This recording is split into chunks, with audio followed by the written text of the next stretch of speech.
So let's start our session today, which is around embedding social value in procurement processes.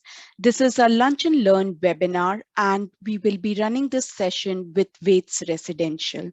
So let's start today's session with some housekeeping rules. If you have any questions, please feel free to write them in the chat box. We will be using Mentimeter today, so please contribute, please share your views and insights on the Mentimeter exercises. We will be sharing the slides and the poll results after the session, so this will be in your mailbox shortly after the webinar.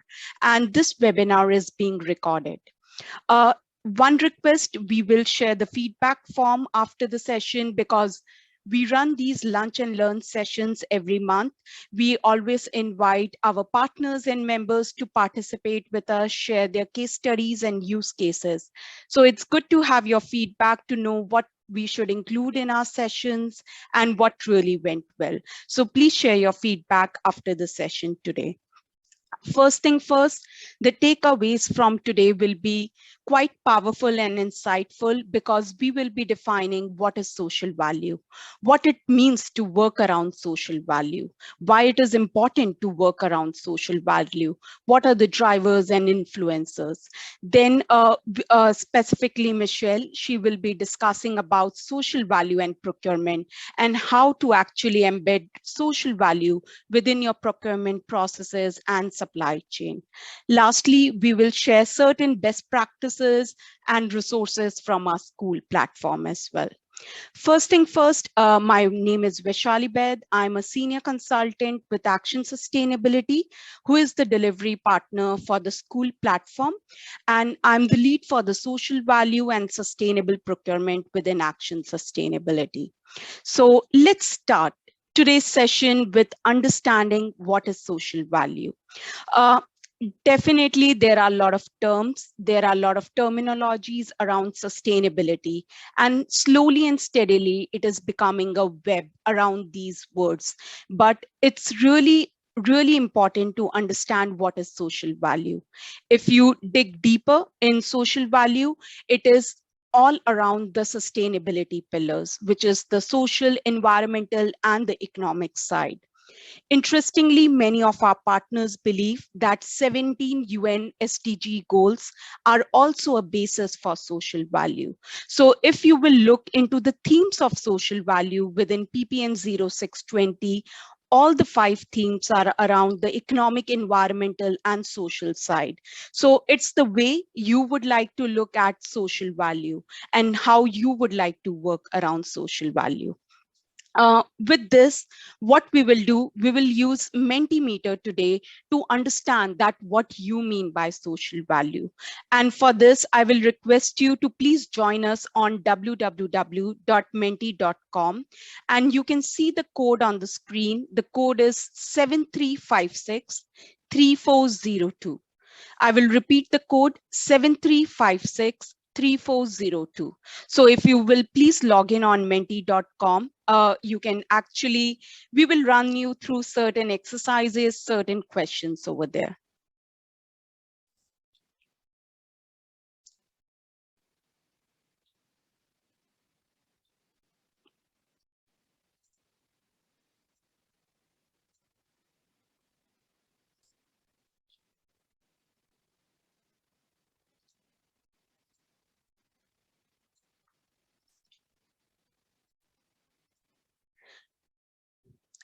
Amazing. I already see the words coming up. It's converting into a word cloud. And the biggest word which I can see right now is community, which is taking the most space over here in a good way.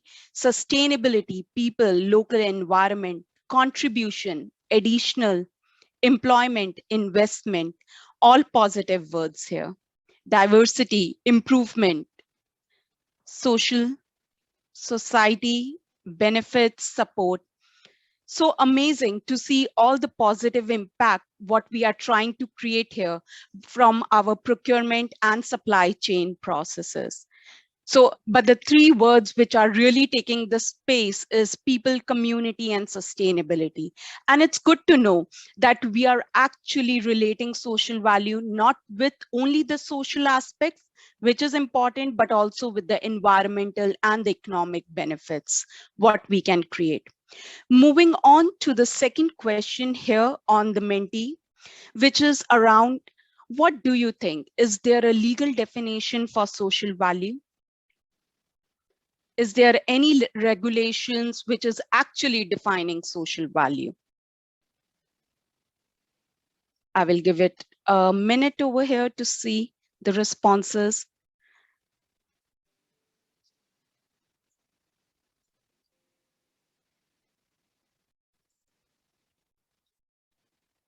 Perfect. So that's correct. We don't have a legal definition for social value. Moving on to understand what you think are the drivers over here for your organization. Just take a minute over here, take a moment and think why you think social value is important for your organization.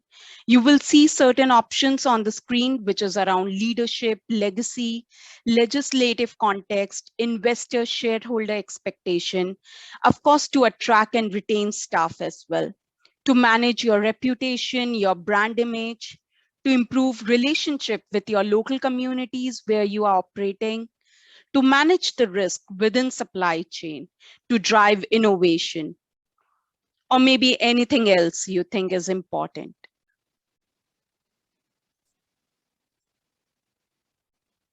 Perfect. So the first option in the ranking is to improve relationship with local communities we work in. The second, of course, the client requirements, how we are able to deal and how we are able to deliver the client requirements, to have a legacy around the work, what we are doing, to manage reputation, brand image. Let's all agree the social media is getting stronger day by day. So it's important that how we are able to manage our reputation and, create that value in the society, to have a competitive advantage. And social value is here to remain. It will not fade within a year or so. So it's really important how we can use it as a competitive edge for our business as well. So all great responses over here. So just going back to our presentation now, I think we have discussed what is social value, why it is important, and what are really the influencers over here. Just putting some definitions around social value. Public Services Social Value Act 2012, it asks the public authorities to consider the economic, social, and environmental well-being. If you remember, within the social value, we discussed that how all the sustainability pillars are important, and it is defining all the three pillars within the definition. Social Value UK, they define the quantification of the relative importance that people put on changes they experience in their lives. Quite important, because it's important to work around social value. But let's agree, our board members and directors, they would also like to see that pound sign on the table on the work which we are delivering. So it's important how we are able to translate the social impact into quantification, into quantifiable numbers. So this will be an important part of social value as well. But just to summarize, I think the Symmetrica definition defines social value really well, that anything and everything, what we do within procurement, within supply chain, it should bring a positive impact on people's quality of life. That is social value for us. So just a tip over here that it is really important to understand what is social value for you, your organization, and try to identify the specific social value needs of your local communities before you start working on social value and start delivering on your projects as well. um, just a little bit on the legislative context when we were discussing the drivers over here. I think it is one of an important factor over here, that how regulations are really impacting our business decisions in good ways. So when Public Services Act 2012, it came, it actually asked the procurement bodies to consider, the public procurement bodies to consider social value as part of their process. So though it was a good initiative, but it became more like a tick box activity to consider social value as your part and parcel of supply chain. But what really changed with PPN 0620, which is procurement policy note, it moved to a mandate that it is now mandatory to consider for central bodies to consider social value within their buying processes with a minimum weightage of 10%. So this journey from being considered to mandate is a long way, but there are a lot of benefits what we see around social value. And with this, we will be now talking about, it's important to understand what is social value. We need to have the right strategies and policies in place. But what will play an important role over here is that how we are able to integrate social value within our procurement processes and within our supply chain processes.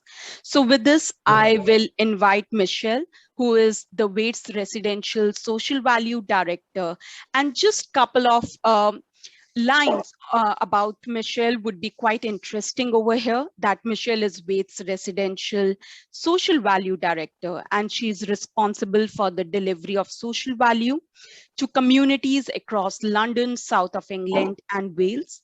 She has worked on behalf of communities for over 20 years. So a lot of experience, and she will be talking today about that, how she is embedding social value in procurement processes within Wates Residential. So over to you, Michelle.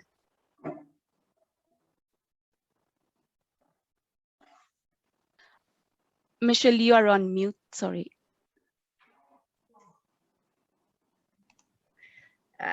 Hello, good morning, everybody. Bear with me 1 minute while I share my screen. Okay.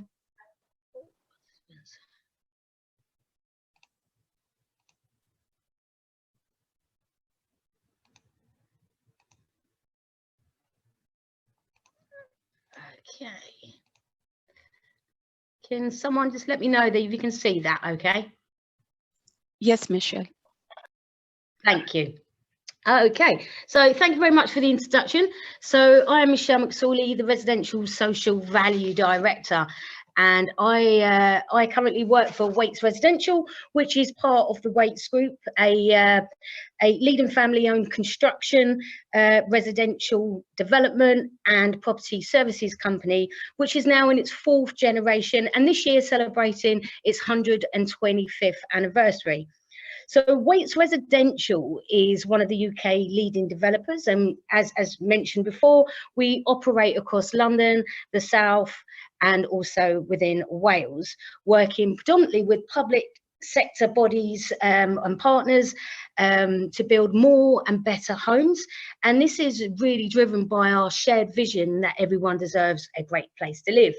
And as mentioned, I am the Residential Social Value Director, and I am responsible for delivering social value, myself and my team, across the Wates Residential business.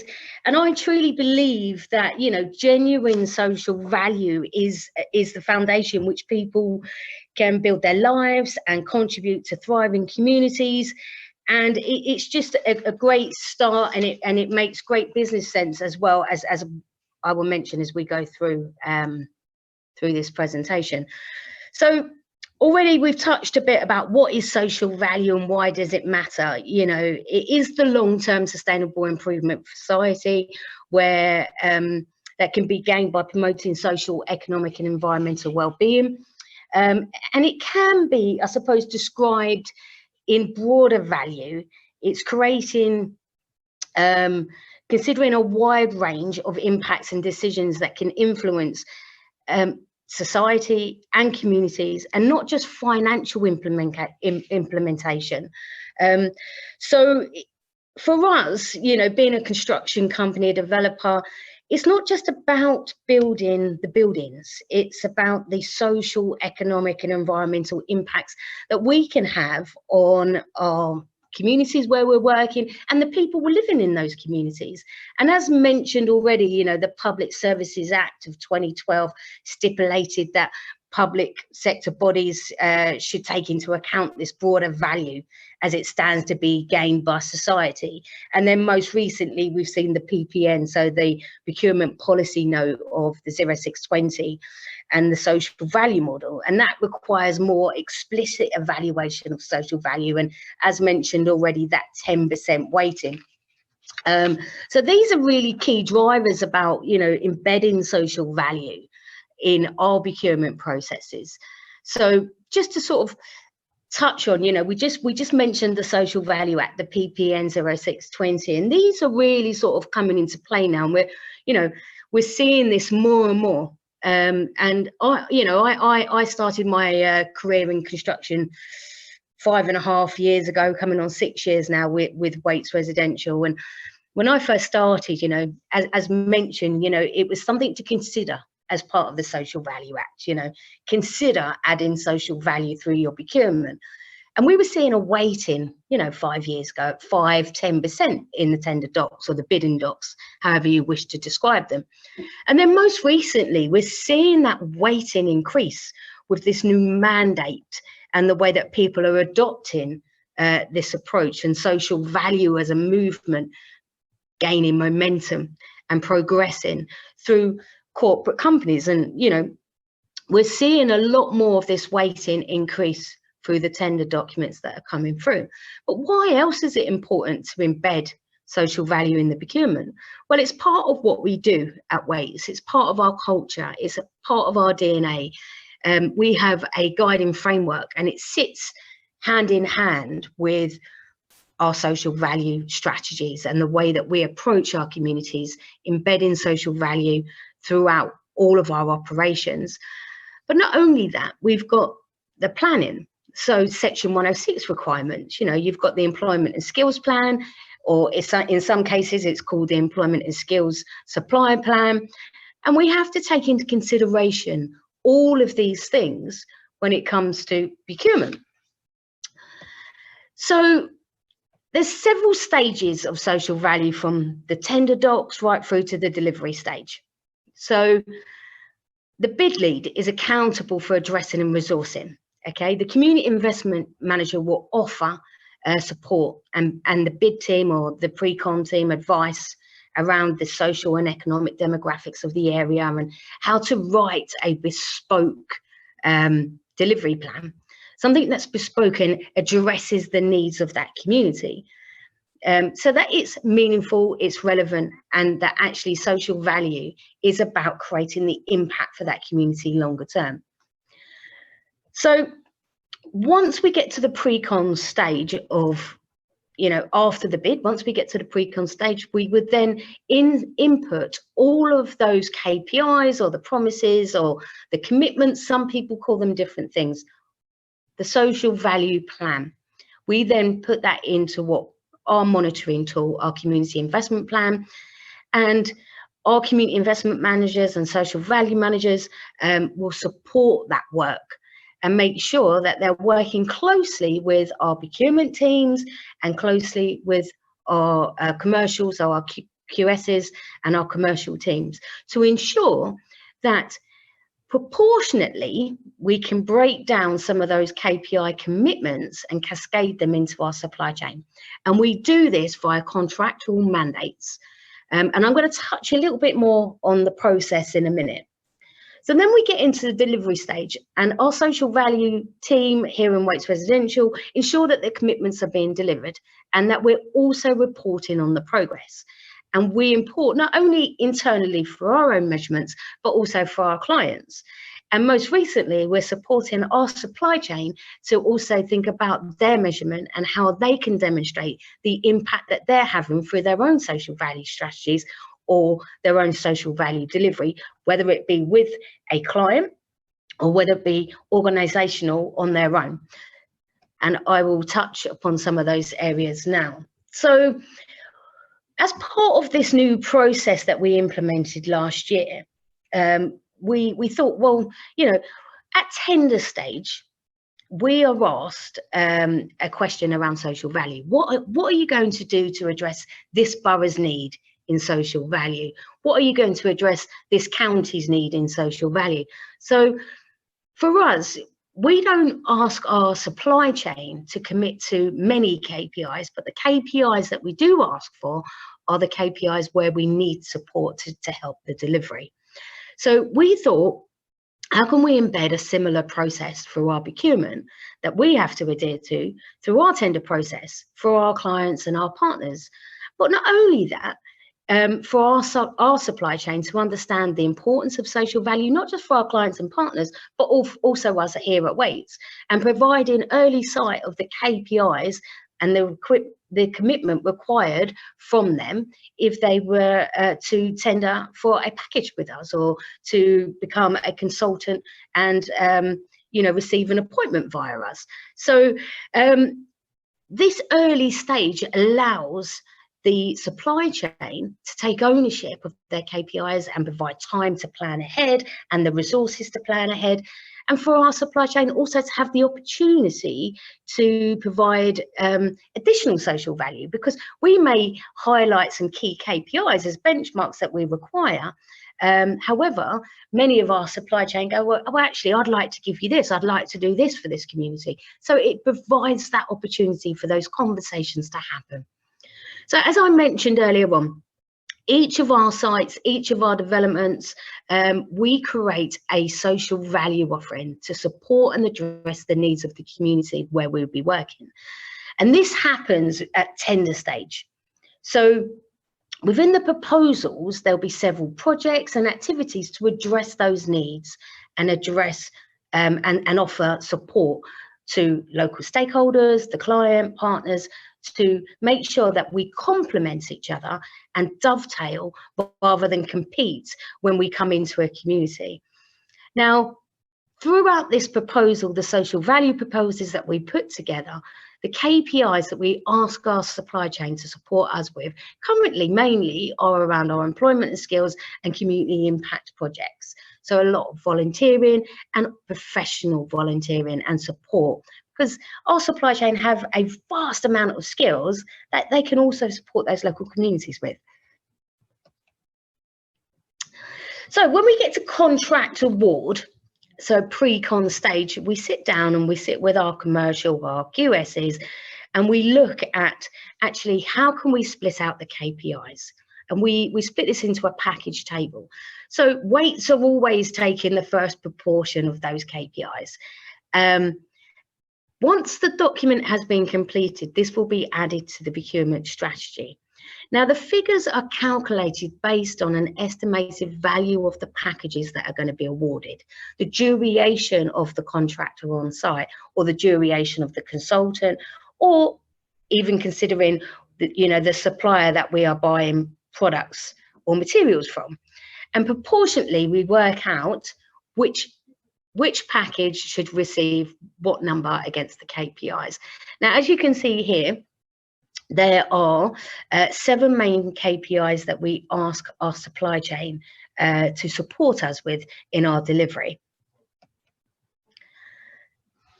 So after we've worked out proportionately what that would look like for each contractor or each consultant or supplier, we would then include a matrix within the tender documentation that goes out to that supply chain member. Now, here you can see the Wates benchmark column. You can see the social value activity, or the KPIs, as well as otherwise known, that we are asking support with.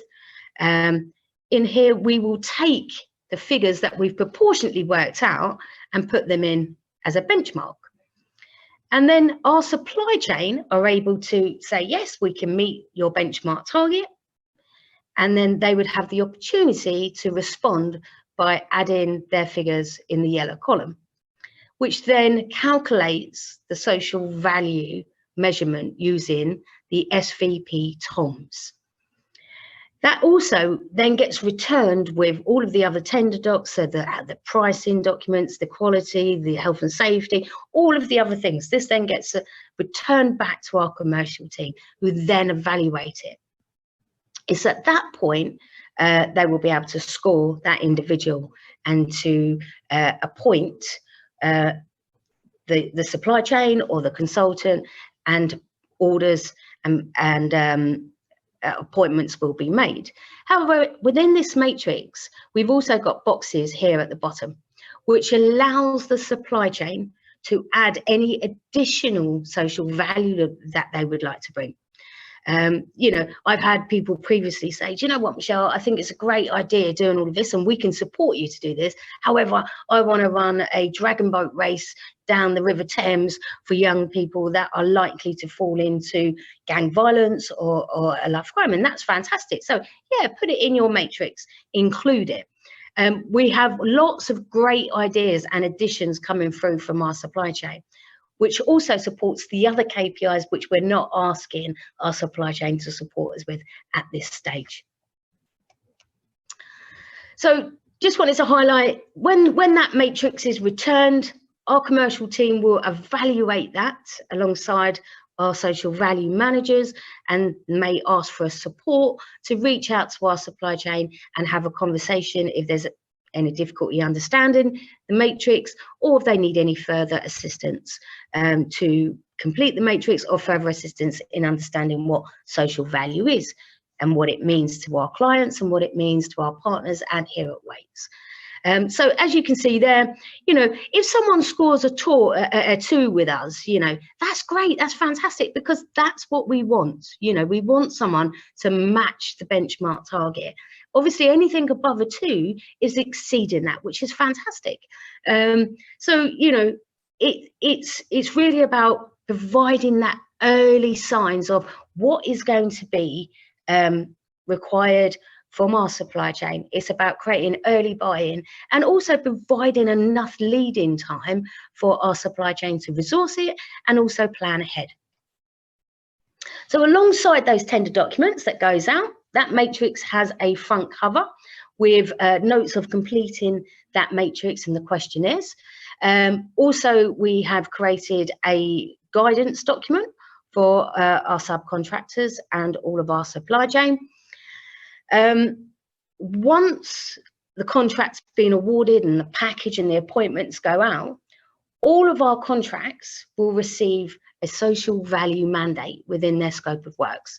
And there's several mandates that we've created. So we've got large, small, consultant, short durational, because each contract awarded is slightly different. So we need to take into consideration the expectation and what is actually able to be delivered.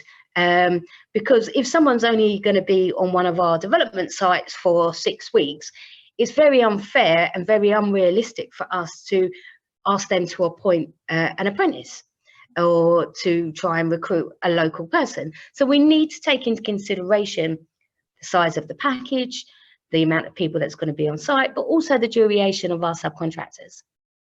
So the KPIs from the matrix then get inputted into the mandate, and the mandate gets inserted into the scope of works.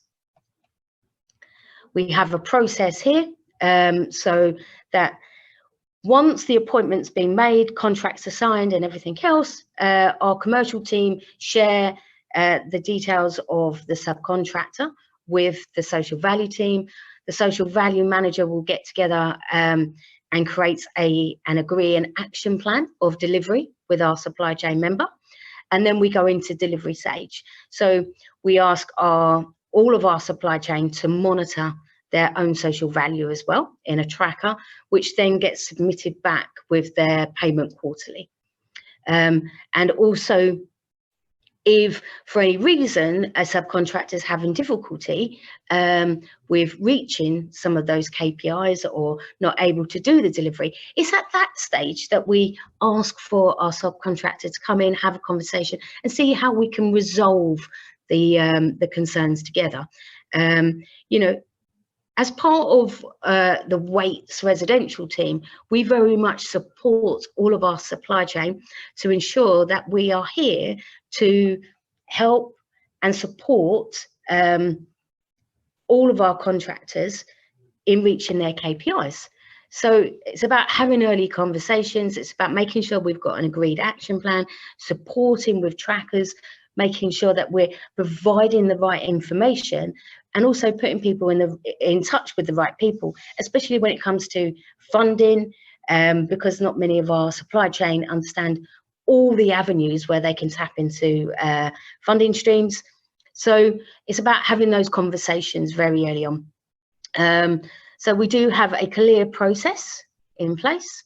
And as I mentioned, we've got the guidance document, the toolkit for our supply chain members. And this will be sent again at the time when we reach out and ask for that action plan meeting. The guidance covers the target ranges, the requirements from them, the requirements from us as a team, and how best we can support and help. And also, what is the cost implication to the supply chain member? So, for example, generally we will ask for work experience. In that case, it's an in-kind cost, so it's staff cost. If we ask for an apprenticeship, we work out the costs based on non-levy payer, levy payer, CITB, additional support and resources that are there. So all of that is contained within our guidance document. We also host in there our templates, our advert templates, our trackers, everything that is required around social value to make it as easy as possible for our supply chain to be able to support them in their delivery in social value. So as part of our new procurement strategy and our process, as well as, we always measure our supply chain members' performance. So in addition to that, we've now added social value into the performance matrix, because currently we were measuring health and safety, program compliance and the commercial approach, but nothing was being measured around social value. So why have we done that? Why are we measuring the performance? Well, it supports us to identify trends and possible early warning signs of low performance in the supply chain, how we can best support them, our supply chain members, and get them to where they need to be able to review and assess areas of improvement. It's about the selection of the supply chain at pre-con stage for new schemes based on a more rounded view of the performance previously.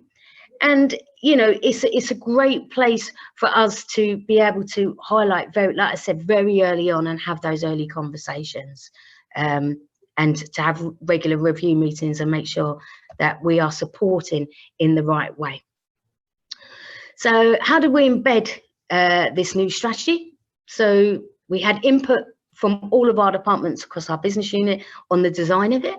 We've trained all the employees that procure, place orders and appointments. So currently over 130 members of staff trained, from our commercial to our pre-con, design and lead operational roles at all different levels.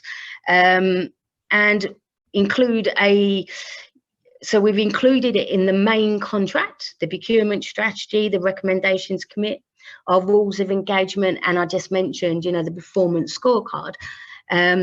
And we've provided an in-house toolkit which sits alongside the supply chains toolkit for our employees as well. So they have a reference document to refer back to. So how are we supporting our supply chain and the next steps? So currently we are running workshops for all of our preferred supply chain members. We have reached to date 33% of them, with more dates in the future, and they have been really successful, and the feedback's been just outstanding. And from those sessions, actually it's highlighted additional needs and additional training needs. So we're currently planning and have planned further workshops in environmental practices, around living wage, how to reach people furthest from the workforce, how to engage with wider communities. So we are considering and starting to plan further workshops for our supply chain as well, and supporting our supply chain with reviewing their own social value strategies and including how they measure their social value, because that also in turn supports them with, you know, you mentioned there in those polls that you were doing in those questions, you know, the reputation, the commitment to the client, you know, doing the right thing by the community, because social value is about the impact on the community where we're all working or living.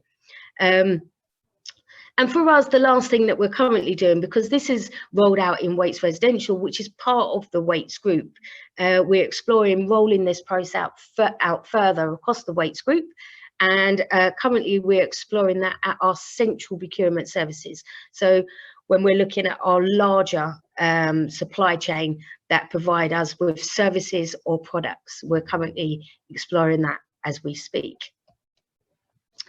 So we've had lots of feedback regarding our training, which has been, you know, first time that a contractor developer has provided training at this sort of mass with our supply chain. And we've also provided feedback from some of our consultants and also our subcontractors. And, you know, we look at a demolition contractor here, and they're sort of saying, look, we've never been asked. You know, I'm not going to read this out word for word for you, but, you know, we've never been asked to be part of this sort of scope of social value before. And we've always been looking for new ways to do it.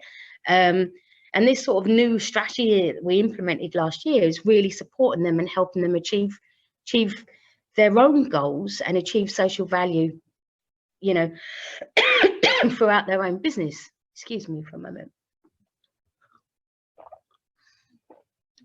And again, you know, TB Bennett, one of our contractors, you know, they've also been asked to do similar things with tier 1 contractors and developers. However, it's never really been explained or highlighted as an integral part of the tender process before. And they found it really clear, and what our commitments that we were asking from them and how we will best support them. And I suppose they were encouraged to see how it overlaps and how it supports with their own social value aims, because many of our consultants teams also have their own social value strategies or CSR, or, you know, some people call it sustainability goals. So each person has a different terminology. So I hope you found that useful around the process that we implemented social value through our procurement. Opening up to any questions. Thank you so much, Michelle, for your time. I think it was really insightful and great points over here. And we have around 10 questions. I will just take one by one. Just a minute. So the first question is, has the inclusion of social value in bids increased the cost to Wates of each project? No, is the answer to that. That is the short answer. No, it hasn't increased the cost. Because, you know, we've been doing this for a number of years, but we just weren't doing it in a consistent, streamlined approach, in a robust approach with our supply chain. This process has just supported us to implement an approach that not only supports our supply chain around the commitments as well, but also for us to be able to report and monitor that in a consistent, robust way. Thank you. The next question is, do you pre-qualify supply chain partners for social value? Which metrics do you focus on? In pre-qualifying? Yes. So it's exactly the same sort of KPIs. So it's mainly around employment and skills and community impact. So where we feel that our supply chain are best able to support and address the needs of that community. As a tier 1 contractor developer, working with other tier 1 contractors, you know, as a management company, we're unable to fulfill on many occasions all of the employment and skills commitments by ourselves. So we require the support of our supply chain for us to be able to deliver that. Definitely. Thanks. The next question is, how do you assess the needs of the community? Oh, that's a good question, actually. So very early on, what we would do is we will carry out a community insights report, which will look at IMD stats, it will look at crime stats, it will look at the demographics, the population. We can also drill down into local super output areas. So if there's a particular area that we want to address as a target area 1 or a target area 2, we can drill down into that information. But we also look at you know, the health profiles. So we gather all of the information of that community. We make sure that we've got the most up-to-date labour market figures. So looking at the Office of National Statistics, NOMAS, and other areas. And so we take into consideration all of those things to then create a bespoke plan. But not only that, we look at what we would do as a mapping exercise. So looking at all of that community or that particular borough, what's already happening in that borough? What are people already doing? What are the key priorities for that local authority or for that clinical commissioner? Yeah. So once we've taken into consideration not only the research piece and all of the mapping exercise, we then pull together a proposal that we feel will best support and address the needs of that community and benefit and have the biggest impact, or the, you know, the largest impact possible, as well as leave a legacy. So with all of that information, we pull together a proposal, and then we would agree that proposal with the local authority or housing association or whoever that we'd be working with in that particular community. Does that answer your question, whoever asked that? And maybe, Michelle, just one more question around the local needs. Do you provide in areas that are easy for you? Provide any? Sorry, I didn't hear that part. Do you do anything to identify local needs which you have already responded? Or do you provide in areas that are easy for you? So some local communities where you would like to implement certain projects, do you give these kind of options to your supply chain? Yeah, I mean, we have conversations. So during that action plan stage, we try to have as many conversations and explain, okay, so we're asking you for these KPIs because this is where we need your help and you can best support us. However, we've also got all of these other KPIs, and we've got these other commitments that we've made to this community whilst we're here, you know, to best address the needs. And if you want to be involved, come and get involved. You know, if you can support us and come and work with us in our community, then fantastic. You know, but, you know, I'm a great believer that, you know, we can look at all the statistics, we can look at all the stats, and we can listen to our partners and the priorities of the local authority and all of these other things. But until you get into that community, you don't really understand what it's like. It's about what the people feel that is really important as well. And how do we then bespoke the plan even further to address those needs and make sure that we're engaging the community? You know, if we want to be a business for a community, we need to think about being inclusive and accessible. And, you know, when I talk about being accessible, I'm thinking about, you know, not making sure that, you know, we have access to buildings and that type of thing. I'm saying let's reduce the barriers. Let's support people overcome their barriers and the challenges that they're facing so that they can engage with these programs. You know, how can we make sure that we are being inclusive and making sure that we are reaching every person or every particular group in that demographic of that community which we're working in? You know, how are we going to address the needs if we don't work with the community to co-design and support us to create these programs? Great. Next question, Michelle. There are a lot of questions pouring in. I will try to take most of them. Do you make any adaptations for SMEs or VCSEs in the supply chain? Yes, yes, we do. So, I mean, we know, you know, VCSEs, most of the time, you know, we know if you procure through an SE, and you know, we do this as a group.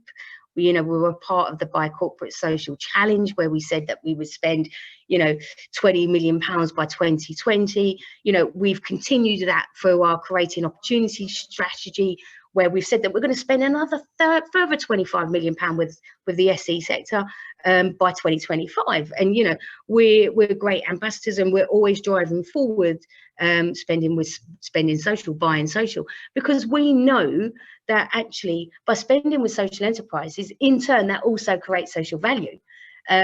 So for us, yes, there's always adaptations, there's always adjustments around that. Thank you. Easy question. Would Wates be able to share the social value guidance for subcontractors? Yes. Yes. I'm revamping it. So if you can give me 3 or 4 weeks, I'll be quite happy to share it. Perfect. The next question, are the penalties equivalent to the KPI cost to allow Wates to then use this to achieve the KPI? We don't penalise our supply chain. So we don't penalise our supply chain. What we have said is, if you're not able to reach your KPI for any reason, just say, for example, let me give you an example.